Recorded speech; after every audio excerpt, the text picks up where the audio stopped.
we have our guest in the building today. And our guest is an urban folklore singer who likes to tell vintage stories from an urban point. He likes to think of himself as the cool in culture. Like cool in culture, yeah. Ladies and gentlemen, let's make welcome to the show, Mo Believe. Thank you very much for having me. So I want to first know, Mo Believe is from where? Like, where did you... Mo Believe, like the name? Yes. Okay, so my real name is Mobolaji. In Yoruba, it means I wake up with wealth. When I was in uni, anytime we went broke, so I used to tell my friends, don't worry, I'll sleep and I'll wake up. So it used to be Mobolaji Mo de Believe, Mobolaji Mo de Believe. Oh, but when wow. I started making music, it was just Mo Believe. Mo Believe. I'm actually excited for this because I know where we're coming from. We actually went to the same secondary school. I'm sorry. Yeah. Wait, what? We actually did. Who was the junior? I mean, I'm the younger guy.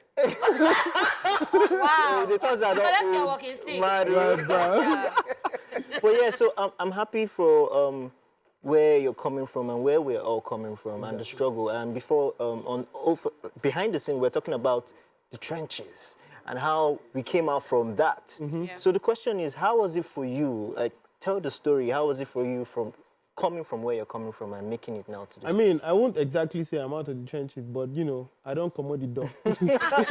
One leg out. Exactly, one leg out. But I mean, it's a pure story of just hope and prayer and just work and determination and just telling yourself that you are going to do better than, you know, where, you know, you were born or where you were raised and the people that you see around you. It's just that pure story of hope, nothing more, nothing less. Yeah. Okay. I always like to ask people, why music? I mean, for me, it's music. Why me? Because I mean, I grew up as a normal, you know, kid. You know, my father is a very strict guy. You read your books, but some way, somehow, I just found that I fell in love with music. I started making music. Let me tell you a funny story. When I did my very first studio, I hid my equipment from my father for so long. So I would work in the midnight. Then when he comes back from work, like 6 p.m., I'll go and put everything under my bed because I just didn't know how to tell him that. I want to be an Your son that you sent to school to study electronics engineering wants to be an artist. I mean, so for me, it's basically music. Why me? Yeah. What's the acceptance like from the family now? I mean, everybody is cool with it. They're seeing me on TV now. Hello, mommy. My mom is probably at work watching this and telling all her colleagues, that's my son. So dear parents, Yeah, you understand? there's no advice. There's actually no advice, honestly. So now you went from hiding equipment under your bed to being noticed by Mr. Easy. Yeah, exactly. Yes, and every time I heard empower, I'm like, what's this about? And that's something you got on. So tell us a bit about that, like how the whole Mr. Easy experience happened. I mean, for the very first experience with Mr. Easy, I posted a video online, and you know, it was they were doing like some sort of context, Empower 100, and you know, Mr. Easy just quoted it and said, you know, I love this, post it on your Instagram. I did like I done the video and went to sleep. My friend called, Mr. Easy has wake up, you idiot. Then I went to post it, you know, and we started like Empower 100, did the Empower 100, we did like a video of that. Then when I made like my very first album, you know, I pitched it back to Empower and, you know, I said, you know, guys, I've done this work. This is what I think I need, you know, to move forward. And they're like, yeah, this is good, let's move. Okay.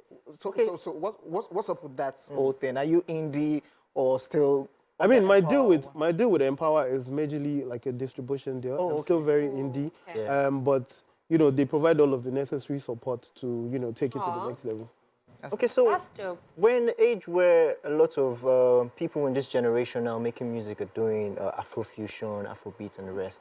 Your style of music is very unique and very different.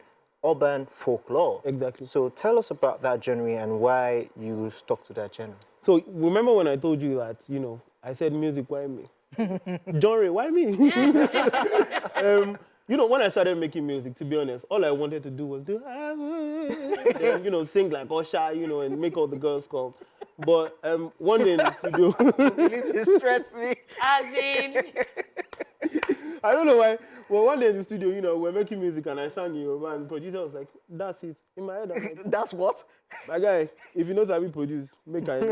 Then, you know, we kept on making and it seemed like a thing. Then I found out that, you know, even in writing my I wanted to tell stories, you know, and make sure that, you know, it was something. It's nice to be like, hello, baby, I like you, but you know, sometimes tell a little bit, even if it's just a little bit above or below the surface, just a little bit deeper than regular, and that's what it was. So are the girls feeling this urban Yeah, folklore? yeah. They could.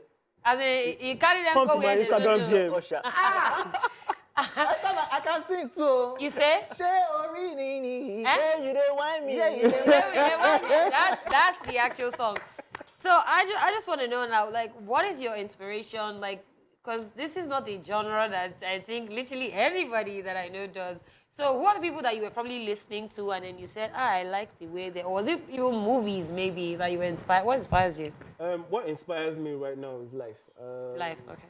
Pretty much, I can make a song about you, how beautiful you are, and how, you know, I went to... Stop it. See as I look am, I don't know. So go ahead. Please, let the man speak. You should speak. Thank you. You know, and you know, how I went to school with Jay. What inspires me is like, but before then, I found that subconsciously, I just really like listening to a lot of old music, Ebenezer Obey, Orlando, and even new stuff. I'm a very, very big fan of Malik Berry. I'm almost a groupie to Malik Berry. Really? Wow. I like Burna Boy's music a lot. Obviously, Whiskey, Davido, and likes. But for me, it's majorly, let's tell a story about life. I mean, it can be still the same exact, you know, baby, I love you, but just, you know, give it a little more flavor. Welcome back, ladies and gentlemen. We still have singer-songwriter Mo Believe right here. Yes. I just checked out that brand new one, not seen anywhere, so that's exclusive to us right here at TVC. Yeah, because Mo Believe is here. So that's titled... Not Pere. What is the inspiration behind this song? Because I caught one line. It said, Tobalo... Olegbe. No, Tobalo Olegbe Omo Meji, like you can. It's not. Is it two kids? Listen to You heard something else. Maybe not. Wow, yeah. Well, that's exactly what I want my friends to know that. You see, it's not my ear. If Tobalo Olegbe Omo Meji, you can have to. Liar. What inspired the song? I mean, it's just inspired for the need for a good time. You know, your friends and family enjoy. Sometimes you just sit down, cook rice, cook chicken, enjoy. No unnecessary gbagba, no gbogbo. I mean, this is actually interesting. The last time we heard a sound like this, and which we definitely miss that kind of sound, is the likes of Brymo and the rest, you know. It's deep. It's actually really rich and deep. So, going further, what's the next step for you? I mean, how are you pushing this sound? How are you getting it out there for it to be accepted by people and the genre to be, you know, people to know the genre and get used to it? I mean, this is off, you know, my very first debut album. It's titled Odu.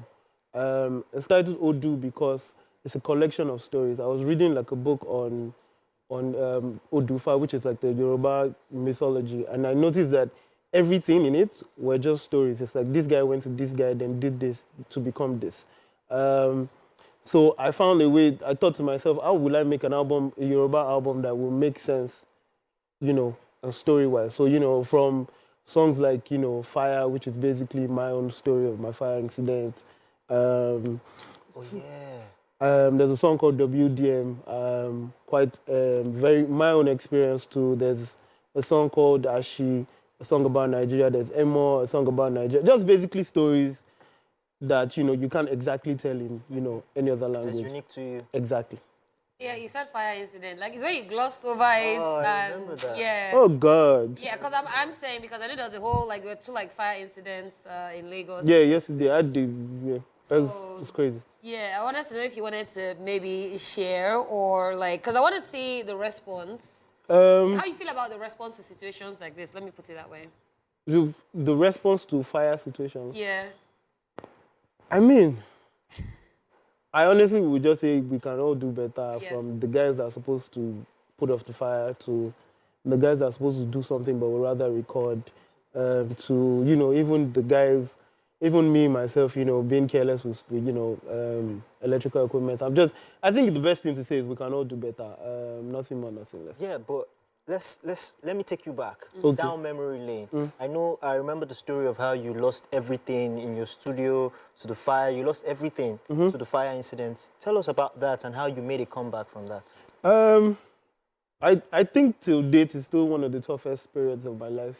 Imagining being somewhere at 2 p.m. and somebody calls you that, hello, your studio is on fire, and you think that maybe it's just a small part, and you get there and the entire roof is off. Wow.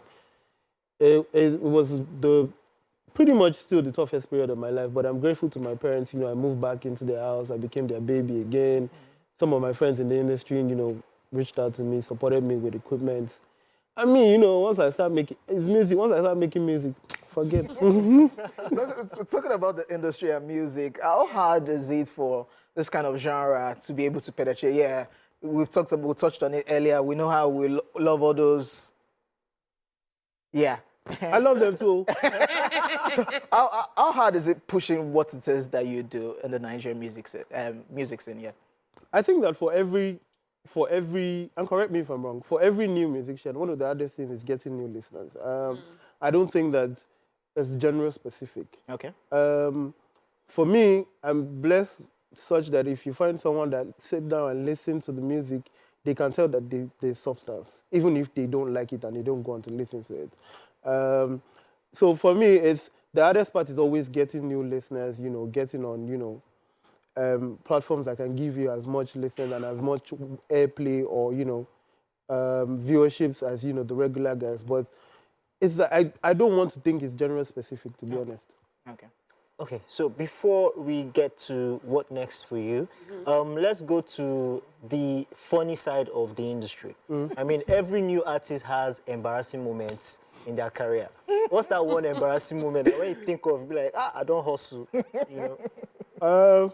There are quite a number of them. Which one do you want? Do you want on stage? Do you want? Which one? Let's do stage. Let's not do the bedroom. No. I mean, I think on stage would be, you know, you going to an event and you're being told that you have like a 10-minute slot, and you know, I'm a live artist. I like to go with my... Yeah, Mobile was supposed to perform today, but how bad? You get. I like to go with my 6-7 man band. Let's play Tungba, and you know, you're in 2-3 minutes, and they're like, Wow. Bye. not like bye, like sound goes off. I mean, that is even okay. I remember a funny one. This one is really funny. Now, artist roster, you're supposed to go after this guy, then this guy, then this guy. You know, artists, the shows are usually, everything is clustered then. Yeah. You know, I'm walking by just to see what the stage is like. Oh, yeah, come, go next. Huh? Then, you know, me and my boys were always ready. Let's give them to Mba. We go on stage. Bah. I noticed there was something funny with the sound. And, you know, I'm performing and I'm like, sound engineer. Yeah.